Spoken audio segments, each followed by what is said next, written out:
تو ہم یہ کہہ سکتے ہیں کہ جو اس وقت سخی شہباز قلندر صاحب کا جو تعارف ہے وہ یہ کیا جو خود ساختہ پیر ہیں یا جو ان کی شخصیت کو اس طرح سے جانتے نہیں ہیں، یہ جو معاشرے کے اندر یا ہماری عوام کے اندر دمال، رقص و سرور والا جو ایک تعارف ہے، کیا یہ خود ساختہ ان شخصیات نے بنایا ہوا ہے؟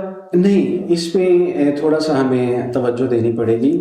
جو حضرت سخی لال شہباز قلندر کی ذات کے ساتھ موسوم دھمال ہے، اس کی جسٹیفیکیشن تو حضرت سخی لال شہباز قلندر نے خود اپنے کلام میں دی ہوئی ہے. ٹھیک ہے. اور میں اس میں عرض کرتا چلوں کہ چلو جرح و تعدیل ایک علیحدہ معاملہ ہے. ہمیں ایک روایت بھی ملتی ہے مسند احمد بن حنبل میں کہ حضرت علی علیہ السلام سے یہ روایت ہے کہ میں جعفر اور زید بن حارث نبی اکرم کی خدمت میں حاضر ہوئے. ٹھیک ہے. تو حضرت نبی اکرم علیہ السلام نے حضرت زید بن حارث کو کہا کہ تم ہمارے آزاد کردہ غلام ہو.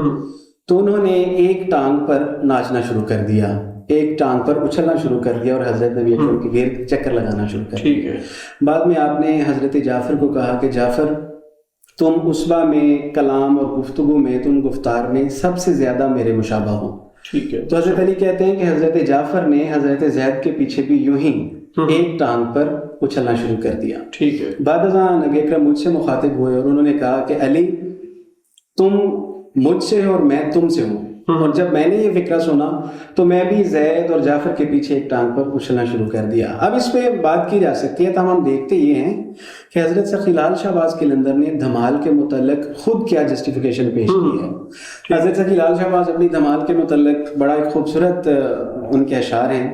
وہ کہتے ہیں کہ عشق دوست ہر ساعت درون نار می رقصم، کہ میں اپنے دوست کے عشق میں آگ میں ہمہ وقت رقصہ ہوں. اور وہ جہاں بھی دوست کا لفظ استعمال کرتے ہیں، یار کا لفظ استعمال کرتے ہیں، اس میں خالصتاً اللہ تعالیٰ کی ذات موجود ہے. یعنی کہ عام یہ جو دوستی ہیں نہیں، میں جیسے عرض کیا پہلے کہ حضرت سخی لال شہباز الہیات دان ہیں اور ان کا کلام زیادہ تر الہیات پر مبنی ہے. آپ فرماتے ہیں عشق دوست ہر ساعت درون نار می رقصم، گہے در خار می غلطم، گہے بر خار می رقصم، کہ میں اپنے دوست کے عشق میں ہمتن محو دمال ہوں، محو رقص ہوں، اور کبھی میں خاک میں غلطاں ہوتا ہوں، کبھی میں نار کے اوپر رقص کرتا ہوں. پھر فرماتے ہیں چو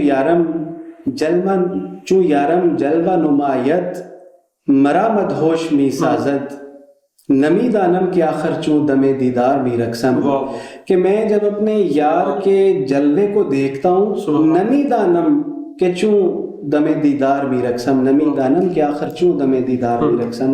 مجھے سمجھ نہیں آتی کہ میں جب دم دیدار ہوتا ہے، جب میں اپنے خدا کے روبرو ہوتا ہوں، تو میں کیوں محو دمال ہو جاتا ہوں. تو ان کیفیات کی جسٹیفیکیشن حضرت سخی لال شہباز قلندر کے پورے کلام میں موجود ہے. یہ جو وجد کا تصور ہے، قرآن کریم نے بھی جیسے کہا ہے کہ جب ہماری آیات مومنین پر پڑھی جاتی ہیں تو ان کے رونگٹے کھڑے ہو جاتے ہیں. پھر کہا گیا کہ ان کے وجلت قلوبہم، ان کے دل پر ایک کیفیت طاری ہو جاتی ہے، اور یہ ایک دھمال کی کیفیت ہے. اور جیسے کہا جاتا ہے کہ قرآن کریم کی آیت مبارکہ ہے کہ ہم اگر اپنا کلام پہاڑوں پر نازل کرتے تو وہ خشیت اللہ سے ریزہ اب آپ اس کو پہاڑ کی دھمال کہہ لیں یا پہاڑ کا رقص کہہ لیں یا اللہ تعالیٰ کی خشیت کا ایک مظہر سمجھ لیں. تو جب بھی باطن پہ اللہ تعالیٰ کا جلوہ نمودار ہوتا ہے تو جس شخص پر جلوہ نمودار ہو رہا ہے وہ اپنی کیفیات سے بالکل بے بہرا ہو جاتا ہے. اس کو سمجھنا تو بڑا آسان ہے کہ اگر ہم کسی دنیا دار شخص کی محبت میں مبتلا ہوتے ہیں تو اس کے حسن کے اندر جب ہم اس کو دیکھتے ہیں، اس کے حسن کو جو اللہ نے دیا ہوا ہے، تو انسان اس وقت حواس باختہ ہو جاتا ہے، اس کو سمجھ نہیں لگتی کہ کیا کرنا ہے. اور جو حقیقت میں اللہ تعالیٰ کی محبت میں گرفتار ہو جائے اور اس پر کچھ تجلیات نازل ہوں تو اس کا بھی اپنے آپے سے باہر نکلنا یہ کوئی غیر فطری بات ہے. تو یہ ایک فطری عمل ہے کہ انسان جو ہے نا وہ جب بہت ساری خوشی اس کو ملتی ہے تب بھی وہ اپنے آپے سے باہر نکل جاتا ہے. اگر کوئی صدمہ اچانک ملے تب بھی وہ، تو ایک فطری چیزیں ہیں. اور اس کو اگر یہ کہہ دیا جائے کہ باقاعدہ وہ کی رقص کرتے تھے، پری پلانڈ کوئی رقص تھا ایسی، تو یہ کیفیات ایسی نہیں ہے. ٹھیک ہے. بلکہ وہ دیگر کئی جگہوں پر جو انہوں نے اپنے دھمال کا، اپنی رقص کی جسٹیفیکیشن پیش کی ہے، تو وہ یہی کہتے ہیں کہ مجھ پہ جب میرے یار کا جلوہ سامنے آتا ہے تو میں اپنے آپ پر قابو نہیں کر سکتا.